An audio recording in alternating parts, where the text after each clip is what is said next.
দুনিয়ার সমস্ত মানুষ বাসি বাদাল মউত, যেটা মৃত্যুর পর পুনরায় জীবিত হতে হবে, এটার উপর ঈমান আনে নাই। দুনিয়ার সমস্ত মানুষ নবী রাসূলদের উপর ঈমান আনে নাই, কিন্তু দুনিয়ার সমস্ত মানুষ একটা কথা উপর ঈমান এনেছে, এটা হচ্ছে মরতে হবে। ঠিক কিনা? মরতে হবে না কোনো ধর্মের কোনো মানুষ এখনো বলে নাই।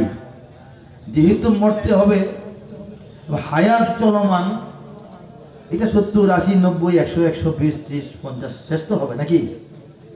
এই হায়াতের মধ্যে অনেক বেশি উন্নত এলাকায় বসবাস করা জরুরি না।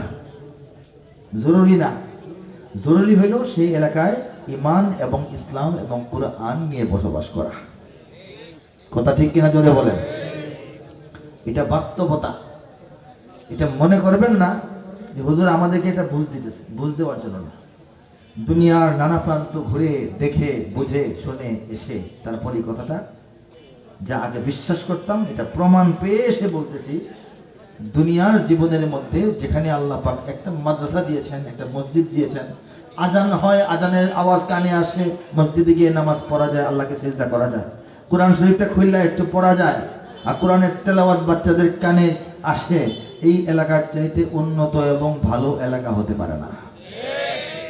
বলেন সুবহানাল্লাহ, বলেন আলহামদুলিল্লাহ, বলেন আল্লাহু আকবার। দেখেন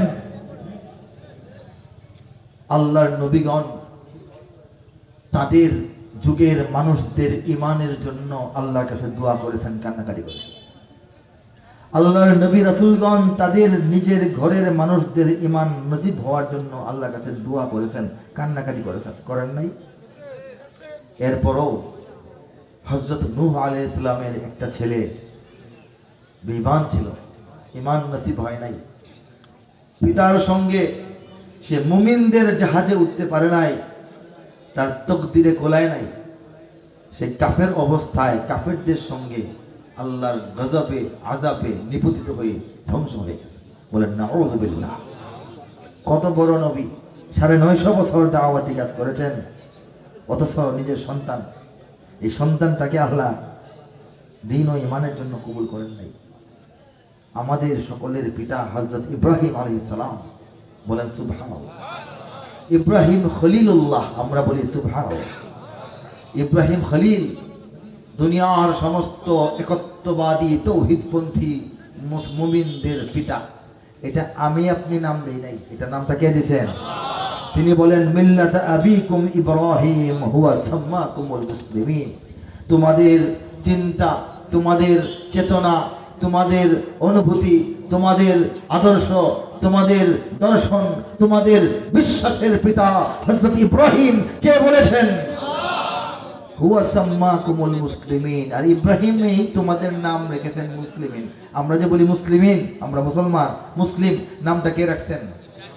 ইব্রাহিম আলাইহিস সালাম রাখছেন, আল্লাহ খুশি হয়ে গ্রহণ করছেন, আল্লাহ এটাকে করছেন, এই অনুমোদিত করে একদম কোরআন শরীফে দিয়ে দিয়েছেন। বলা সুবহানাল্লাহ। সেই ইব্রাহিম আলাইহিস সালামের মর্যাদা কত বেশি দেখেন। আল্লাহ পাক বলেন যে ইব্রাহিম নিজেই একটি জাতি। জাতি কি একটা মানুষে হয়? কত বেশি মানুষ মিলে জাতি হয়, ঠিক কিনা বলেন? অথচ ইব্রাহিম আলাইহিস সালামের যুগে এসে দুনিয়াতে একটা মানুষও ছিল না যে মানুষটা সঠিকভাবে এক আল্লাহকে চিনে এবং ইবাদত করেছিল না। এই অবস্থা ছিল। এই গাছের পূজা, মাছের পূজা, সাপের পূজা, ব্যাঙের পূজা, এরপরে মূর্তি পূজা তো ছিলই, চন্দ্র পূজা, সূর্য পূজা, যা দেখে মানুষ, একটা বান্দর দেখলে পূজা শুরু করে, এরকম দুনিয়াটা হয়ে গেছিল। সেই দুনিয়ার মধ্যে একমাত্র হযরত ইব্রাহিম আলাইহিস সালাম, তার পরিবারও নয়, তার মা নয়, তার পিতা নয়, তিনি একা একমাত্র এক এবং একক আল্লাহর উপর ঈমানদার ছিলেন এবং একমাত্র আল্লাহকে একনিষ্ঠভাবে, হানিফা অর্থ হলো একনিষ্ঠভাবে তিনি বিশ্বাস করতেন এবং ইবাদত করতেন। বলেন সুবহানাল্লাহ। এই জন্য আল্লাহ বলেছেন আমার ইব্রাহিম একাই একটা জাতি, অন্যরা হচ্ছে অন্য জাতি, ইব্রাহিম একলাই একটা জাতি। বলেন সুবহানাল্লাহ।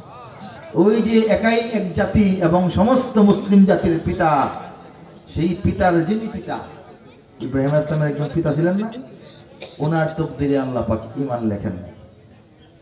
গভীরভাবে চিন্তা করেন ব্যাপারটা, ঈমান এত সহজ বিষয় না।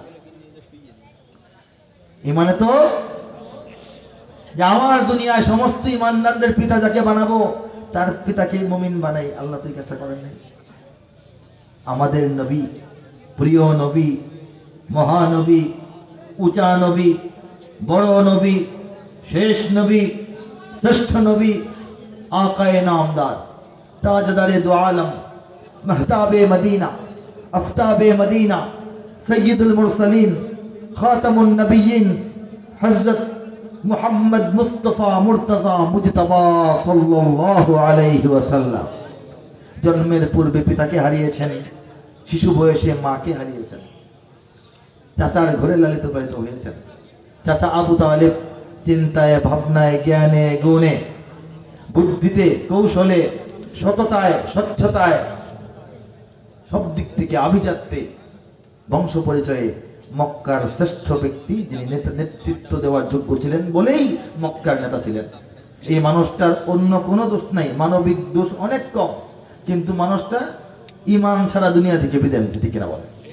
অথচ নবীকে লালন পালন, খাওয়ানো, গোসল করানো, কোলে নিয়ে ঘোরা, কিশোর নবীকে সাল্লাল্লাহু আলাইহি সাল্লাম তাকে নিয়ে সিরিয়া পর্যন্ত ব্যবসার সফরে সঙ্গী বানিয়ে নিয়ে যাওয়া, ব্যবসা পাতি শিখানো, বিয়ে শাদী করানো, বিবি খাদিজার সঙ্গে কাফেরদের হাত থেকে রক্ষা করার সমস্ত দায় দায়িত্ব এই লোকটা পালন করেছেন। সৎ লোক, কারো টাকা মারেন নাই, জীবনে মিথ্যা বলেন নাই, অথচ মানুষটা ইমানহীন অবস্থায় দুনিয়া থেকে বিদায় নিয়েছেন। কেন? আমাদের নবীজি সাল্লাল্লাহু আলাইহি সাল্লাম কি তার চাচার ইমানের জন্য আল্লাহর কাছে দোয়া করেননি? কান্নাকাটি কম করছেন না বেশি করছেন? দোয়া কম করেছেন না বেশি করেছেন? নিরস দোয়া না অত্যন্ত সরস দোয়া? কিন্তু আল্লাহ পাক রব্বুল আলামিন এই মানুষগুলির অন্তরগুলিকে ঈমান নামক পবিত্র ঐশ্বর্যপূর্ণ আল্লাহর শ্রেষ্ঠ উপহারটি দেওয়ার যোগ্য মনে করেন নাই। কথা ঠিক কিনা? নবীদের দোয়া, নবীদের আত্মীয়, পিতা, স্ত্রী, ভাই, সন্তান যে ঈমান পায় নাই, সেই ঈমান মহান রব্বুল আলামিন এই বাংলাদেশের অজপাড়া গায়ের কোটি কোটি কোটি কোটি কোটি কোটি মানুষকে দান করে দিয়েছেন। জোরে বলেন সুবহানাল্লাহ। এই একটা কারণে আমাদের জন্ম থেকে মৃত্যু পর্যন্ত সন্তুষ্ট থাকা দরকার। কি খাইলাম কি খাইলাম না, কি পাইলাম কি পাইলাম না, কি হলো না, এই টেনশন আমাদের করার কথা নাই। খাইলেও জীবন যাবে, না খেলেও যাবে, সুখেও যাবে, দুঃখেও যাবে, জীবন চলেই যাবে। শুধু ঈমান খানাকে হেফাজত করে যদি আমরা দুনিয়ার জীবন পার হতে পারি, মৃত্যুর সময় ফেরেশতারা দল বেঁধে এসে বলবে, আলা ইয়া আইয়াতুহান নাফসুল মুতমাইন্নাতু রুজঈ ইলা রাব্বিকি রাদিয়াতাম মারদিয়া ফাদখুলি ফি ইবাদি ওয়াদখুলি জান্নাতি। সেই ঈমানের অধিকারী আমরা হয়েছি বলে গর্বিত কিনা বলেন? গর্বিত কিনা জোরে বলেন? সেই ঈমান আমাদের আছে বলেই আজকে বাংলাদেশ ঈমানের ভান্ডার, বাংলাদেশ ইসলামের ঘাঁটি, বাংলাদেশ তাওহীদের পতাকা বাহী, ঠিক কিনা বলেন? এবং সেই বাংলাদেশের দুনিয়াতে অনেক দুশ্মন তৈরি হয়ে গেছে ঈমানের কারণে, অন্য কোনো সম্পদের কারণে নয়। কিন্তু আমরা এই দেশের পরিচয় বিশ্ববাসীর কাছে কিভাবে দিতে চাই?